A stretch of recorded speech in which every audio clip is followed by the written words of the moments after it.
Welcome to my Postpartum Doula Diaries, episode 1. I've been thinking for a little while now about starting a podcast for people like myself who are wanting to understand a bit more about postpartum work. When I first started as a postpartum doula, was doing my training, I was searching for a podcast that would give me a better understanding of this kind of work, how to get set up, and what it would look like day to day as a postpartum doula. And I found a couple of really great podcasts. The Birth Worker podcast, and her name's Kylie Banks, and she talks a lot about the business side of it. And so I did learn a lot from Kylie. And I also listened to Doulas of the Round Table, which is an American podcast. And they, at the time, were really only doing birth work, but I did learn a lot from them as well. But I couldn't find anything that really talked about being just purely a postpartum doula. So I have been thinking about it for a little while and thought maybe others were also looking for this kind of a podcast. So decided that it's time to create something, and I'm just going to call it my Postpartum Doula Diaries and just share a little bit of my life as a postpartum doula on a weekly basis and see if anyone enjoys listening. So today is the first episode, so I'm going to start by telling a little bit about my history and how long I've been working as a postpartum doula.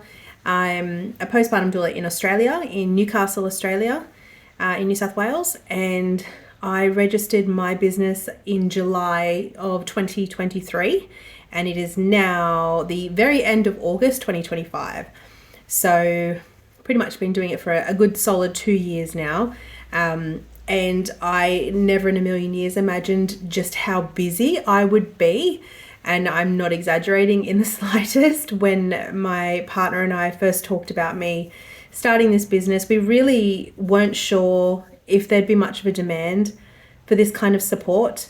But both agreed, let's just give it a crack and see how it goes, give it a good year and see what happens. But within the first 6 months of operating my business, I was fully booked for the next calendar year. So that was just mind-boggling, really, to both of us. We still are kind of shocked at how busy I am. I'm fully booked a good 6 months ahead all the time. It's the 30th of August and I've got bookings up until the end of March. I can still take another couple people in March next year, but I've got bookings in March, April, and inquiries for May, June, July at the moment as well. So it's phenomenal. It's really awesome. What fully booked looks like for me is going to be very different to other postpartum doulas. I have a blended family, so I have 4 children, and my oldest 2 are from my previous marriage, and they are currently 13 and 10, and I have them every second week, so week on, week off, 7 days here and 7 days with their dad. And then I have a stepdaughter who is 8, and then I have a 2.5-year-old, almost 3-year-old son with my partner now. So our weeks look different all the time. So we have all of the children for a week, pretty much, and then just Taylor for the other week, pretty much. I won't complicate you. I won't confuse you with the complications and the details, but essentially that's what it looks like. So my work weeks differ. On the weeks that I have my older children, I do only work 10 till 2, and at the moment I'm not working Tuesdays. So on the weeks that I have my girls, I work 10 till 2, just one client, because I have over an hour's worth of driving to do in the morning to drop them at school, and then I go to my client's home and I work from 10 till 2, 4 hours, a 4-hour visit, and then I finish at 2, and then I go and pick them up from school because there's no buses that will bring them from their school to my home in Fletcher. So that's what it looks like on those weeks. On the other weeks, when we just have the little fella, he goes to daycare 4 days a week. I don't currently work Tuesday, though that will change next year. But I do 2 visits a day, Monday, Wednesday, Thursday, and Friday, typically a 3-hour visit and a 4-hour visit. So usually I'll work 9 till 12 and then 12:30 to 4:30 or 1 till 5. Depends on where my clients live. Sometimes I need to allow a bit more time for travel between their homes. So that's what fully booked looks like for me. That being said, I turn away a lot of business, pass it on to other doulas in the area. And I really don't push my business anywhere. I used to post on local pages to get the word out there. I do post on Instagram regularly. However, I've just boosted that recently, and that's really just because I want to get the word out that I'm doing my new postpartum doula course. So that's kind of the reasoning behind that, and just to keep it going, keep the awareness out there. I really am making it my mission to bring awareness to mothers and to families that this kind of support exists, because it's the biggest feedback I get is that would have been amazing. I would have loved that so much. Oh my gosh, my journey would have been totally different. I've never heard of a postpartum doula. I didn't know that existed. I didn't know that was an option. And some will follow me because they know they've already had one baby, and they know that the next time they want to do it differently. Once they've discovered this service, they kind of put a pin in it, and they know that the next time that's something that they want. So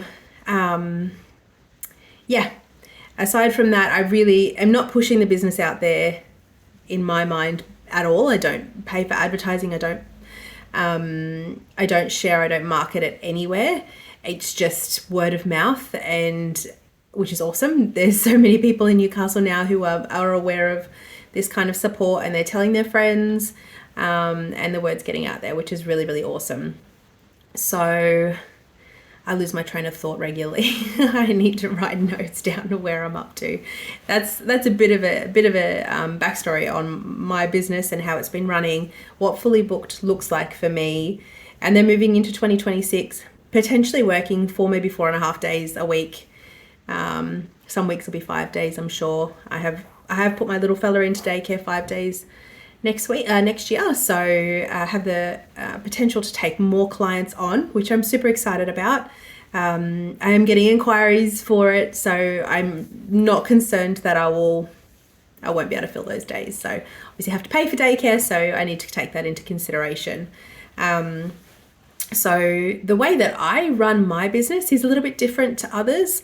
I know that there are other doulas other postpartum doulas that really are there for emotional support, and they're there sort of offering education to new parents, offering suggestions or help with feeding and reading the baby's cues, whether it's feeding cues or rather hunger cues or tired cues, or teaching them how to settle a baby and put them to sleep, and these sorts of things. I do that sort of support as well, absolutely. But I would say that I'm a little bit more broad in that I also do a lot of cooking, which not all postpartum doulas do. I just happen to really love cooking, always have done. I really enjoy cooking for families, and I know that that's something that new families really struggle with. I know when we had Taylor, we just lived on either 2-minute noodles, toast, or takeaway, which is fine. It gets the job done, but it's not the kind of nutrition you really need when you're healing from birth. So I really love to make wholesome, nutritious meals for my families, whether it's just for the mum, for the whole family, specific snacks that are toddler friendly. I've even prepped school lunches for older children. It really varies, and sometimes it's a recipe that I've created or that I love making, and other times it's the family sharing a recipe with me. Sometimes they have all the ingredients, they're ready to go. Sometimes they order a click and collect, which I pick up on the way. Sometimes they'll send me a list and I'll pick it up from the grocery store on the way. Or sometimes I'll just make a suggestion.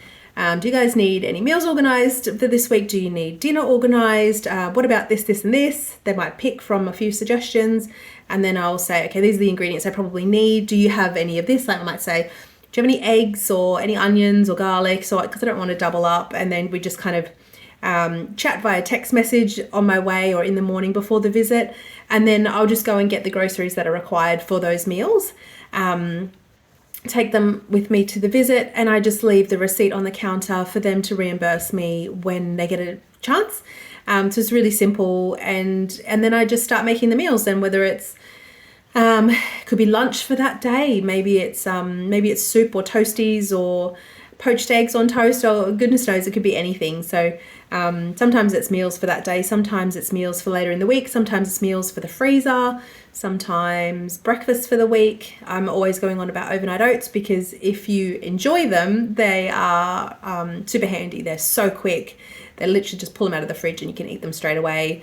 They've got excellent fiber, omega-3s, and they're so versatile as well. You can really add so many different toppings on there. So I really enjoy making those for my clients if they like that. Sometimes it's I make a heap of like bacon and egg like muffins, English muffins in the fridge, or like little eggy cups. There's so many different things that I could just make that just make their morning so much easier, so that when they wake up and they're feeling a bit foggy, or maybe they've had a rubbish night, they can just go to the fridge, grab something that's wholesome and yummy and gives them a good source of protein and gets them going for the day. So I do a lot of meal prep. You see, if you do follow me on Instagram, you'll see that I do love to cook. I share a lot of my cooking on there. I like to make it colourful and beautiful because I know that we eat with our eyes as well. So I do like to make it colourful and beautiful and wholesome. I love to make baked treats, and I want them to be yummy, but I also want them to feel like you're doing something good for your body. So I do pack them full of things like brewer's yeast or wheat germ, chia seeds, flax seeds, sunflower seeds, lots of seeds, and I try to use unrefined sugar. If I am using sugar, it'll be typically unrefined coconut sugar, a lot of maple syrup, or even just fruit for sweeteners, so that they're kind of like a guilt-free, delicious baked good, so that if you are that way inclined, you don't have to feel guilty about having 3 or 4, because you know that actually these are okay, these are a nice wholesome treat. So I'm all for the baked goods. So yeah, I do a lot of cooking. I also really enjoy giving massages. Not trained, but I've just always loved doing it. As a child, I would massage my mum's feet and shoulders for hours. And so yeah, people often ask me, "Oh, have you trained to do this?" And I say, no, I'm not. I just do what I think feels good and get feedback. And from what I hear, it feels really, really good. It's really relaxing. And I think that's what matters most. So I do take with me to most visits basically a big plastic tub that works quite well for most women's feet, and it's easy. I take a container of Epsom salts that I've got some beautiful essential oils in. So I fill that up with beautiful warm water, and I tip in the essential oils and Epsom salts.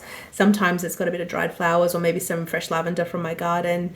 And give the mums a nice foot soak. It's just really relaxing. The Epsom salts are really good for their body, good to relax sore, aching muscles as well, and great for healing. And the essential oils, when they're warmed up with the warm water, they can just breathe that in and just feel really relaxed and grounded and held. It just helps the mothers to just feel really cared for and looked after. So I do that. Sometimes I will do that while I'm giving them a neck and head massage. So I also take a little bottle of olive oil, or if I forget it, I'll just use a bit of their olive oil and massage their shoulders and their neck and up and around their head. Give them a bit of a head and hair massage up in their neck, shoulders, especially if they're breastfeeding. They'll often have lots of stiffness and achy shoulders and necks. So yeah, get in there and try and relax them there a little bit as well. And then also give them a foot massage. I do typically give a little bit of a foot massage while the feet are still in the water. I have a little bit of olive oil that's in with the Epsom salts as well, so it just makes the water feel really soft and silky. Give them a nice beautiful foot massage in there, and then take their feet out and just give them another massage with some Mugu moisturizer as well. So while we're doing that, we'll often chat. It's very rare that a mum will sit there with her eyes closed and relax and enjoy the massage. It has happened, but I feel like they just enjoy the time chatting with me as well. And we talk about everything and anything. We talk about breastfeeding struggles, feeding struggles. We talk a lot about relationships and their partners, and depending on where they're at, maybe even their sex life, postpartum sex and getting back into it, just relationship things in general. We might talk about the toddlers, the siblings, really just take that moment to just get to know each other, which is really, really enjoyable. I really love that part of my job. So yeah, I do like to offer that as well. Other things that I do, I always ask if their bed sheets need to be changed, because after you have a baby, you get very sweaty in those weeks after having the baby. You just sweat out all the extra fluid in your body and blood. You sweat that out, so you're very sweaty. I'm looking over at my bed thinking, yes, I remember it well. Just wake up in a pool of sweat. It's quite gross. No one really talks about that, so often it's a bit of a shock, and I just know how good fresh sheets feel. You really just, I think it's until you put fresh sheets on the bed you don't realize how gross your bed sheets have started feeling, and then you put fresh bed sheets on and it just feels amazing. So life's simple pleasures. So I do always offer, how are the bed sheets going? Do you need some fresh sheets? And that's on mum and dad's bed, the baby's bed, the bassinet, the cot, the toddler's beds, anyone's beds. It doesn't faze me whose bed I'm changing. I've even had people with grandparents staying there, or a grandmother who lives there, and I'll change their beds as well. So anything like that helps the family. Obviously there's a lot of laundry, a lot of washing, so I do like to assess that when I arrive. The dryer's full, if it's running, if the washing machine's running, are their clothes on the line or on an airer, their clothes in a basket. Sometimes I'll just leave them sitting in a basket, they need to be folded. I do try and be aware of that. I do also try to put, if there's washing that needs to go on, put it on as soon as I get there, so that hopefully it's done, hung out or in the dryer and dried. So ideally I could fold it before I go. Timing doesn't always work out, but that's the goal. So trying to just keep all of that running. There's always so much that needs to be washed. So just trying to stay on top of that as well. And checking things like rubbish bins. Some families have heaps of rubbish bins, others just have the one, and really just learning that family. I know we have a lot in our house. We have kitchen bins, we have bathroom bins, we have bedroom bins, not myself, but for the older children, they have a bin in their bedroom. So just assessing that and emptying those, putting fresh bags in for them as well, especially bathroom bins. Postpartum, women often fill up their bathroom or toilet bins, so just getting that cleared out and emptied for them, fresh bags in those. Simple things like that, just for a mum going back later and seeing that the bin has been emptied, it's just like, oh, that's so nice, because then you don't have to worry about it. It's just done. You don't have to ask for it to be done. So lots of little jobs like that. I'll check the fridge. Is the fridge full of meals? Families often get given meals, they don't always get through all of it, or there's a little bit left, and just clearing all of that out as well. Anything in the fridge that needs to be tossed, give the fridge a clean out, whether it's a quick wipe out or just pulling the entire thing apart and giving it a clean if I've got time. I do that as well. I will do any task to a degree that helps the family. I do say that I do light housekeeping, or light housework rather. I'm not a cleaner. So I don't typically scrub bathrooms. However, if they ask me if I wouldn't mind giving the bathroom just a quick once over, absolutely, I'm going to do that. Or even if I just see, and I know I have the time, and I see that their basin's a bit dusty or a bit feral. If you've got children, they splatter toothpaste everywhere. Or even if the toilet's looking a bit rough, I really just scan the house for anything that I feel like, okay, I could probably give that a go today, and just work around the timing of the family. So sometimes the family will have a list of things that they would love for me to get through. Other times they just want to spend time together, or they just know that they really need to sleep, and that's first priority. If they're tired, we just work around when they're going to nap. And nap time for mum is usually worked in around feeding time for the baby, depending on how the baby's fed. So my support ranges dramatically, and it looks different for every family and looks different every visit. In my next episode, I'm going to cover more of the sorts of tasks I've done in the visits next week, and to just sort of paint a picture as to what my typical visits look like. But I thought for today I would just give you a bit of a backstory and about my business, how long I've been running, and what the running of my business looks like. I suppose I could talk for hours about this work and how I got here and what it means to me. But I thought for today we'd start with that. My goal is to keep the episodes to about 25 minutes and see how that goes. So give me some feedback if you listen and you enjoyed it. Please let me know if you'd like to hear more. Please let me know, because I'm more than happy to share if I feel like it helps. Whether it's a mum I'm trying to understand what postpartum support looks like, or someone who's looking to become a postpartum doula and just wants to better understand what it means to be a postpartum doula, which is probably where I'm thinking this will sit more. But I would really love the feedback. It's Saturday and it is sunny, although very windy. But I hope that everyone is outside getting some beautiful sunshine, and that's my goal for this afternoon. So thank you for listening. If you've got this far, I appreciate it. But yes, I hope to hear from you soon. Thank you. Bye.